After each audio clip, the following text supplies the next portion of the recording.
പറയാതെ പരിഭവം നീയൊന്നു മുടികോതി കഴിയുമ്പോഴായുസ്സു തീരും.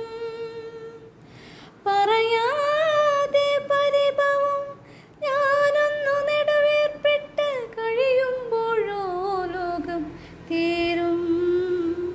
പറയാതെ പരിഭവം നീയൊന്നു മുടികോതി കഴിയുമ്പോഴായുസ്സു തീരും. ഒരു വട്ടം നാം